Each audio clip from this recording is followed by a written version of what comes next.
pleased to join with you, distinguished guests, membres du corps diplomatique, Madame la conseillère municipale Deros, a president of the Ukrainian World Congress, Eugene Czolij, with whom I've traveled in Ukraine, and of course, on behalf of the Government of Canada, it is a great honor for me to welcome you, Myroslava, to Canada. Back to Canada? Back to Canada. Let us consider Canada your second home. You are always welcome to come. Thank you so much.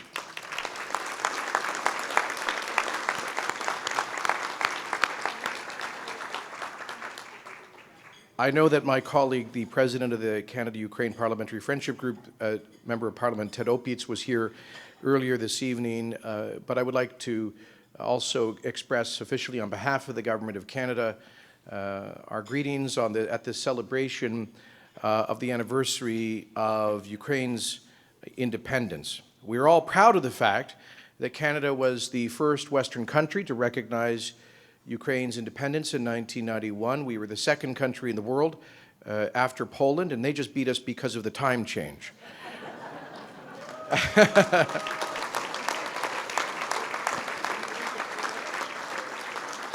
But we love the Poles anyway. And we did that because, Myroslava, Canada and Canadians love Ukraine and Ukrainians. Let there be no doubt.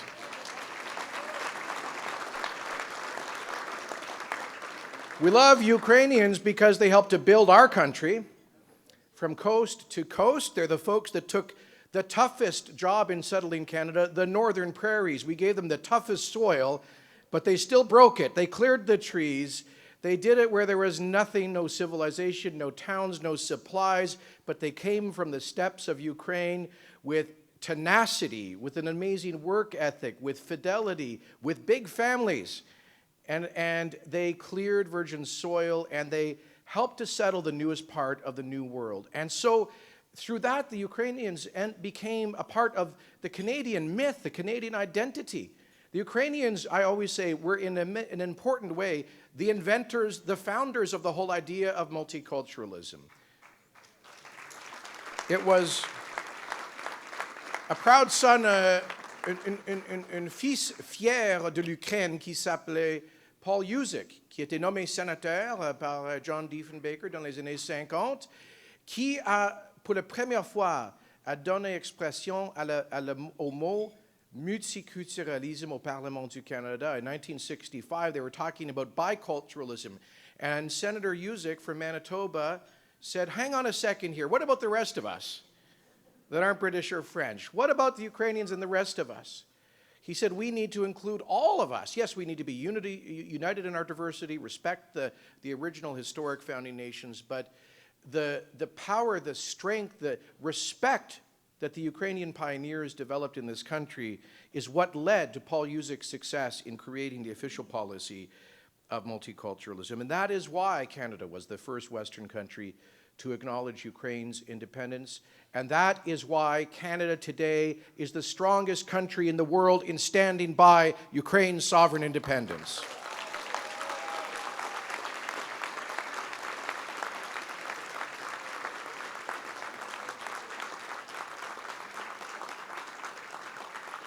As you remind us just through your presence, Myroslava, there are many martyrs who have made that independence possible.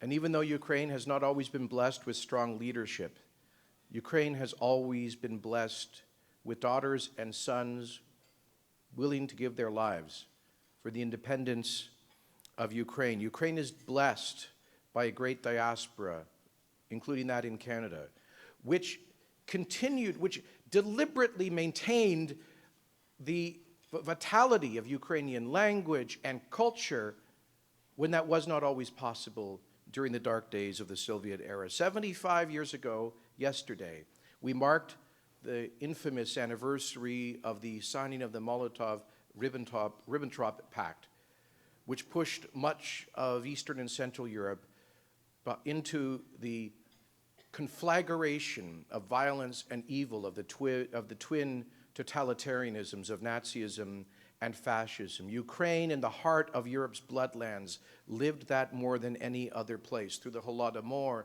through the Nazi massacres, and those to follow under the Soviet communist period. And today, this anniversary of independence is a day to acknowledge all of those martyrs, the martyrs of the past 23 years, and indeed of the heavenly 100. So let me close by quoting the Right Honorable Prime Minister in his statement for today.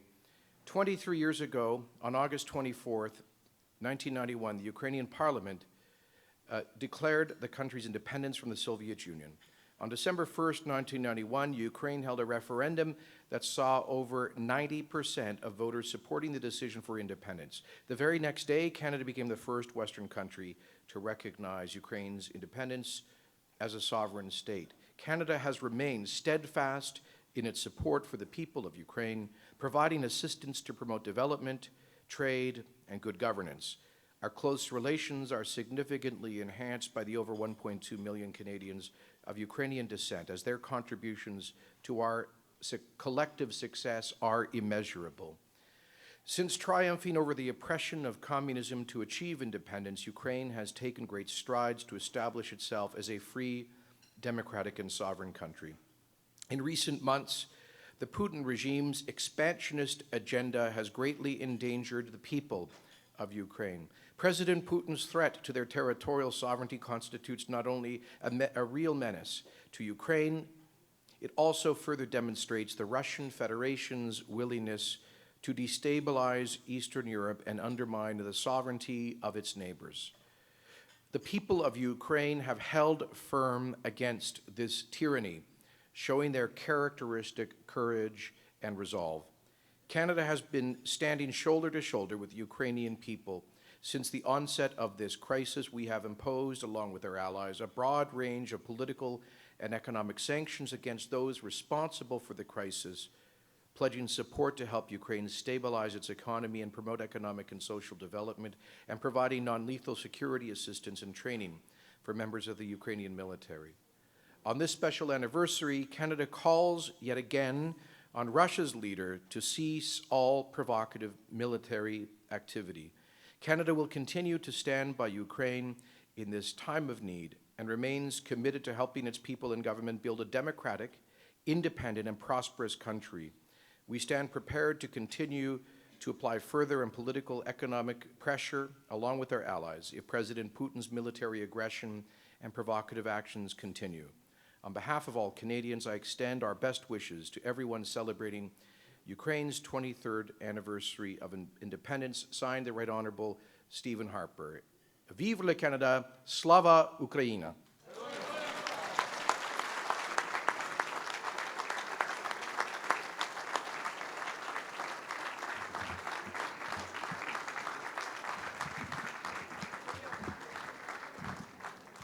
Сучасні отці, міністр Кенні, дорогі браті і сестри, мені дуже великий честь тут подякувати міністр Кенні. On behalf of the Ukrainian Canadian Congress, I'd like to thank Minister Kenney. A simple thank you would not be sufficient to underscore the friendship and leadership that Minister Kenney has exhibited towards the Ukrainian Canadian community. In good times and in bad, he has celebrated with us on Independence Day, and he has fought to recognize the very painful parts of our history. It is thanks to this gentleman that Canada recognized the internment of Ukrainian Canadians in concentration camps during the First World War. It is thanks to this gentleman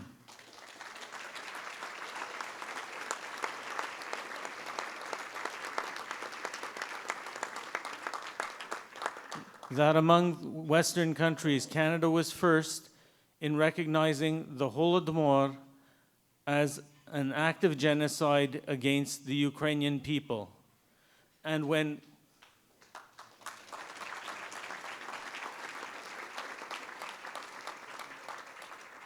it was time in the winter, in the dark months of the revolution,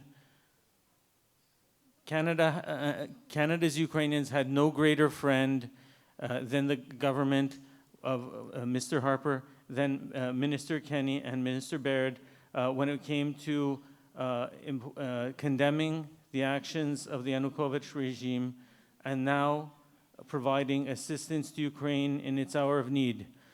Yes, we are celebrating 23 years of independence today, but we are also watching as our brave young men in Ukraine are dying on a daily basis.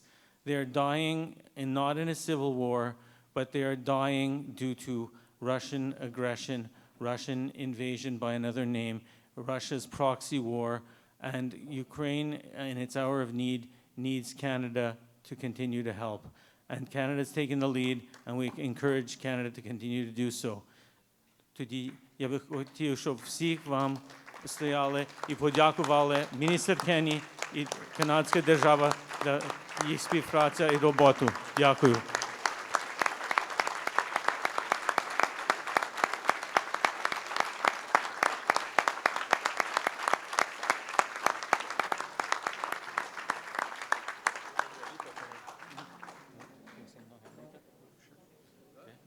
Многая літа, многая літа, многая літа, многая літа, многая літа,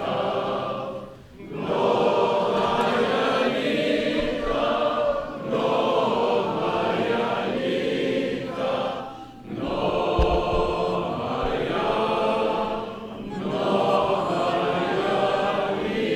літа,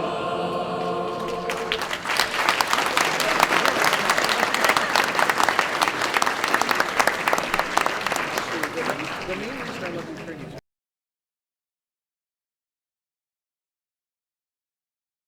Всечесніші отці, dear minister, chers amis à la table d'honneur, шановні пані і панове, між 22 і 23 роком незалежності України дуже багато змінилося. Українське населення знову стало сильною українською нацією. І ми часто говоримо, що Євромайдан поборов скорумпований, захланний, авторитарний режим Віктора Януковича, і це є правда. Але що ми забуваємо? Що Євромайдан також поборов політику президента Росії Владимира Путіна. Бо Владимир Путін всюди публічно заявляв, що до 2015 року буде євроазійський простір, який буде складатись з колишніх республік Радянського Союзу. Це є цей самий Владимир Путін, що говорив, що розпад Совєтського Союзу чи Радянського Союзу була найбільшою трагедією ХХ століття, і він її старався відбудувати. І не тільки старався відбудувати, він предсказував зухвало, що це буде зроблено до 2015 року. І Євромайдан перекреслив ці плани. І Євромайдан показав і розвіяв міф непоборності Росії.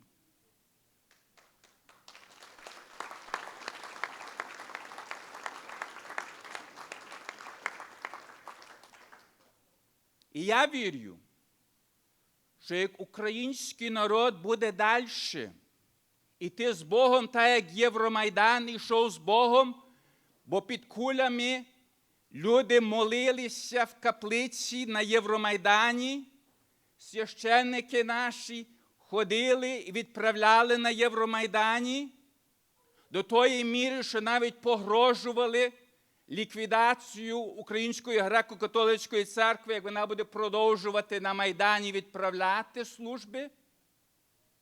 А головно, що патріарх Святослав поблагословив український народ під покров Пресвятої Богородиці, і кінець кінців на Євромайдані добро побороло зло.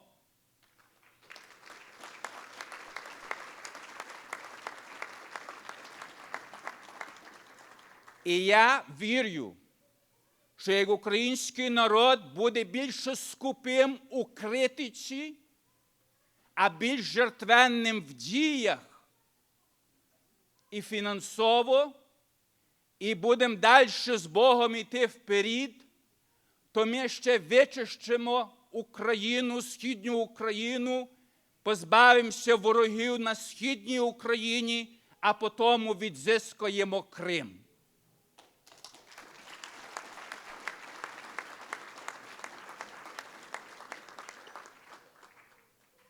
I'd like to thank today, this is a day that we should be thanking those who stood by us.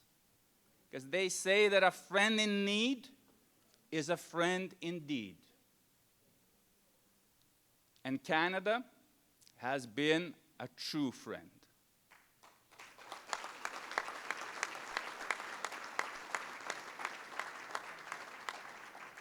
You know, I've traveled the world and I spoke with a lot of politicians about Ukraine. And you know, when you talk about a politician and he's thinking, when's my next meeting? That didn't happen to you when I was speaking to you. But I was at a meeting with the Prime Minister of Canada, which was not a formal meeting, but rather a meeting where the Prime Minister came down with a pad and a pen and sat down with us and said, what can we do now? And as each one of us was giving our opinion, the Prime Minister was sitting and taking notes. And he said, I'm going to be looking at this very seriously. Of course, we had our culprits in the room, Minister Kenney, Ted Opitz. But the Prime Minister actually delivered.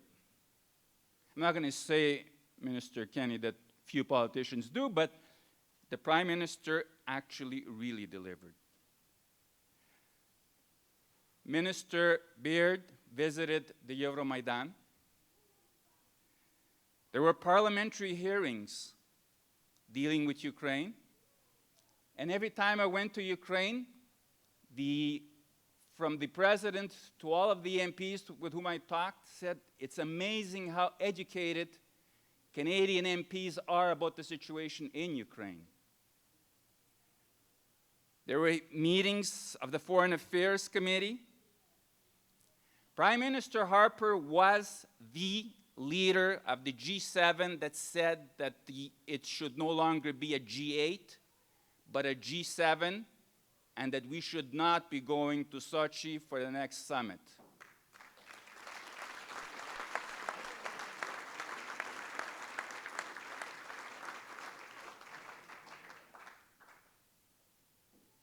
Canada issued real sanctions against individuals, and when that did not do what it should have, there were sector-specific sanctions against Russia.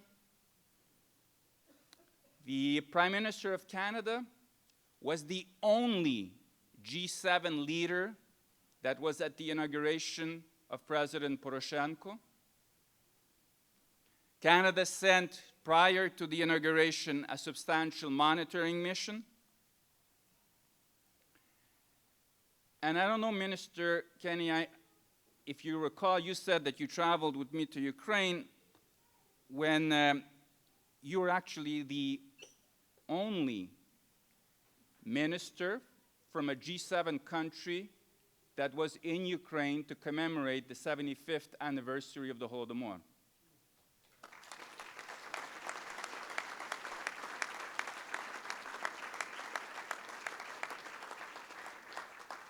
And Minister, I don't know if you recall, but when we both landed,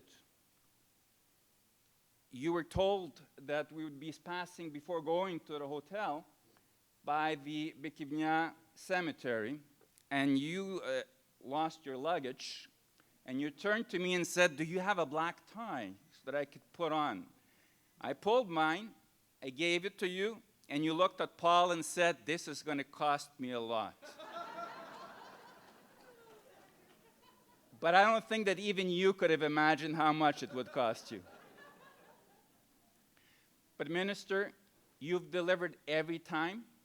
And when people ask me, "Minister Kenney, what is he? Is he multiculturalism? Is he still citizenship or immigration?" I say, Minister Kenney is the Minister for Ukrainian Affairs.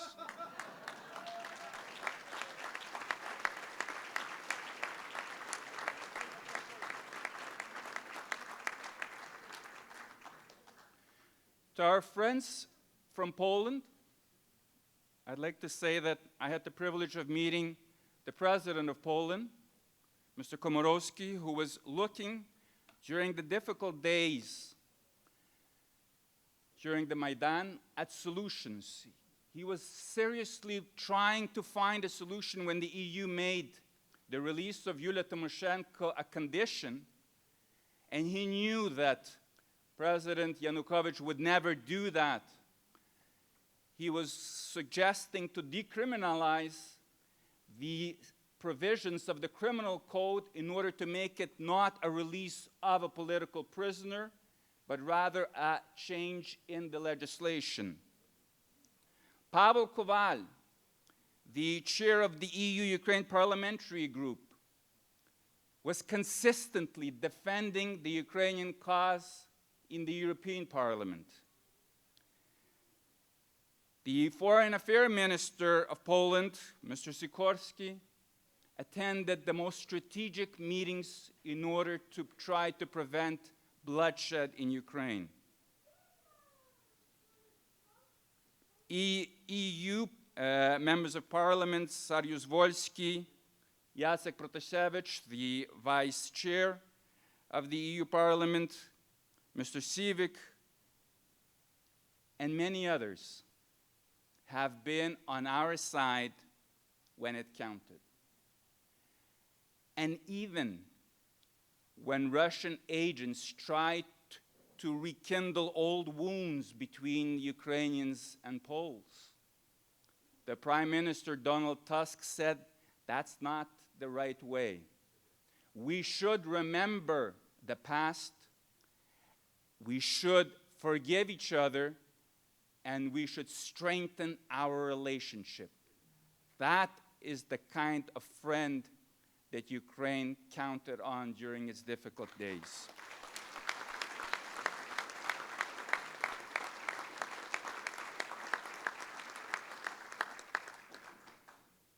To our honorary consul from Lithuania, I first wish to give condolences, to pass our condolences for the brutal killing of the honorary consul of Lithuania in Luhansk. And I also want to thank Lithuania for what it had done for Ukraine. During the strategic Third Partnership Summit, Lithuania was the chair, had the presidency of the EU. And when many European leaders were disenchanted with the way President Yanukovych behaved, where he announced to the press that he would not be signing the EU-Ukraine Association Agreement before even telling those with whom he was negotiating, there were a lot of unhappy people. But Lithuania was unhappy too. But it did not remain unhappy. Lithuania understood that above an authoritarian regime, there is the Ukrainian people that really wanted to Euro-integrate. And at that summit, the Lithuanian government allowed me to speak at the European Parliament on behalf of the Ukrainian community worldwide, and to say publicly to the world that in November 2013. It is, as we say in French, partie remise, and we will eventually sign, which was done in June of this year. The Lithuanian organizers at that summit had also the vision to invite for a round table discussion the following individuals: Mr. Poroshenko, Mr. Yatsenyuk, Mr. Tcherniybok, Alexander Kwasniewski, and I had the privilege of being at that table. Today, President Poroshenko is the president, Mr. Yatsenyuk is prime minister, and Lithuania is a great friend of ours.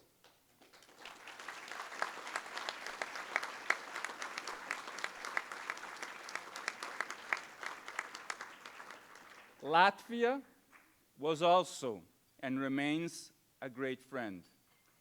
When I met the Minister of Foreign Affairs of Latvia, he told me we will be there to support when Ukraine finally gets around to signing that EU-Ukraine Association Agreement. And Latvia today, with Lithuania, are the first countries to have ratified the EU-Ukraine Association Agreement. And we thank you for that, and we thank you for your friendship.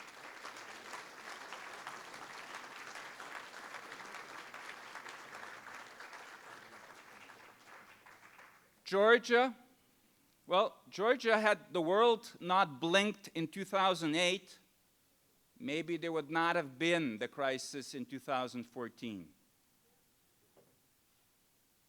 And Georgia, I know that when I was looking with my father looks religiously at Schuster Live, and when Mikhailo Saakashvili was speaking, and I was looking at that show with my father, each in our respective homes, we were wondering, was it a Ukrainian minister speaking or from another country? I guess from another country.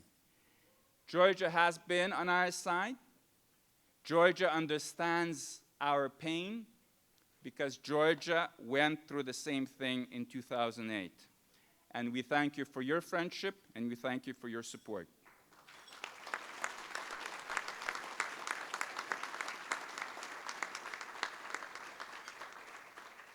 At the end, I want to tell you that, and Minister Kenney, you will recognize that style, right? That after all of this comes the ask, right?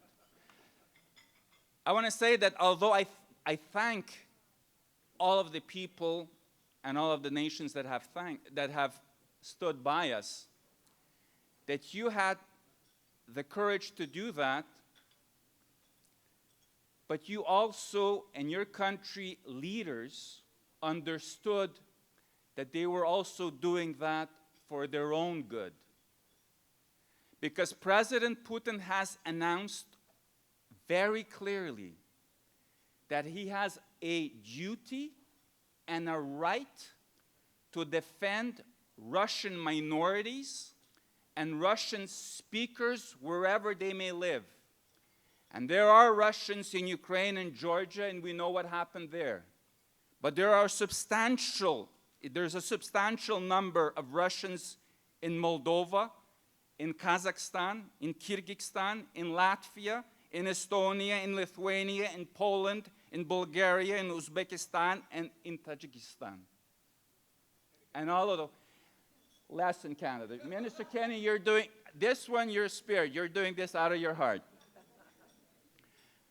But nevertheless, that policy is threatening all of our neighbors.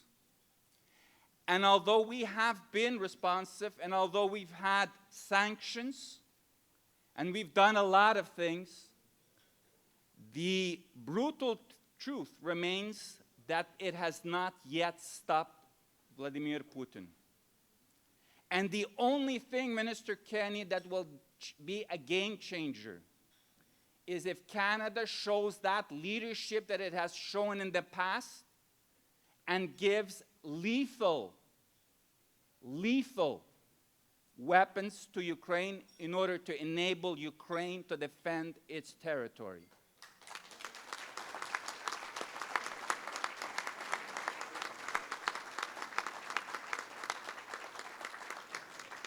And Minister, I know that the opponents of such action will tell you that to give lethal weapons will escalate the aggression and the warfare between Russia and Ukraine.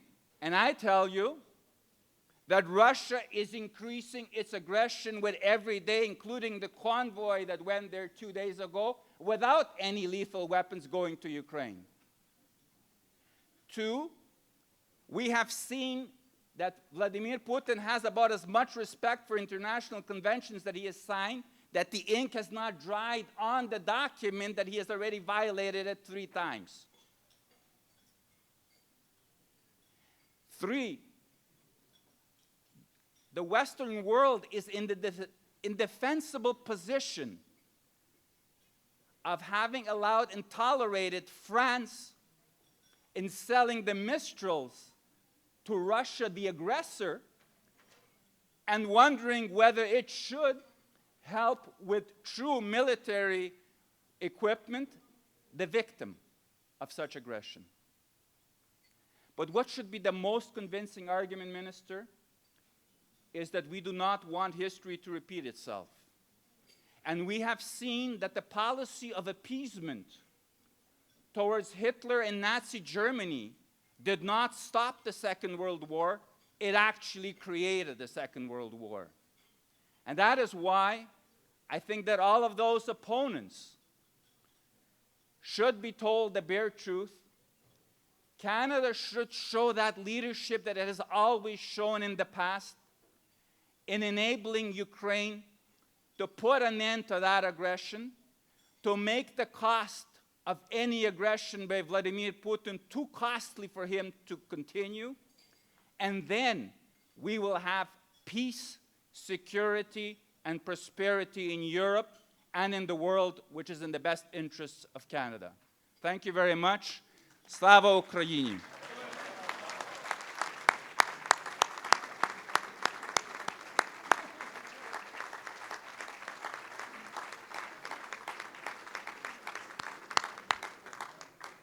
Ми дякуємо вам за вашу працю на добро українського народу, на добро української держави. І в наших серцях палає гордість, що ви є нашим сином, сином Монреалю. Дякую.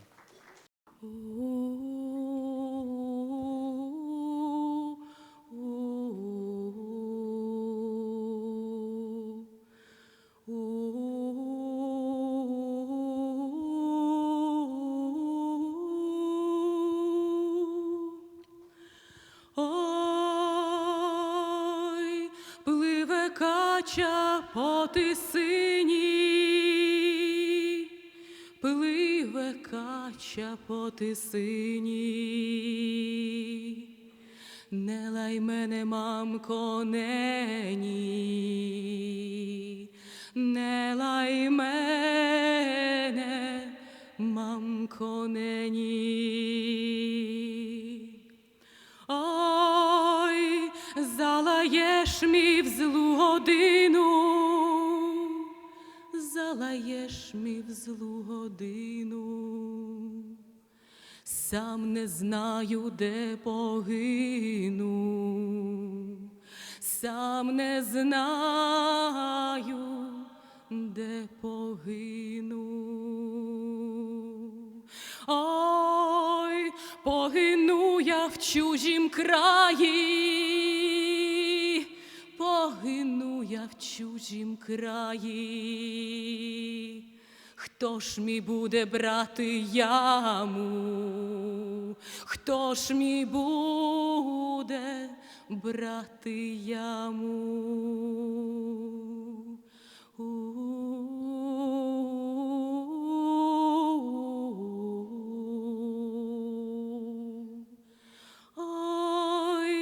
Виберуть мій чужі люди, виберуть мій чужі люди. Чи не жаль мій, мамко, буде, чи не жаль мій, мамко, буде. Ой, якби мені, синку, не жаль, якби мені, синку, не жаль. Ти ж на моїм серцю лежав, ти ж на моїм серцю лежав.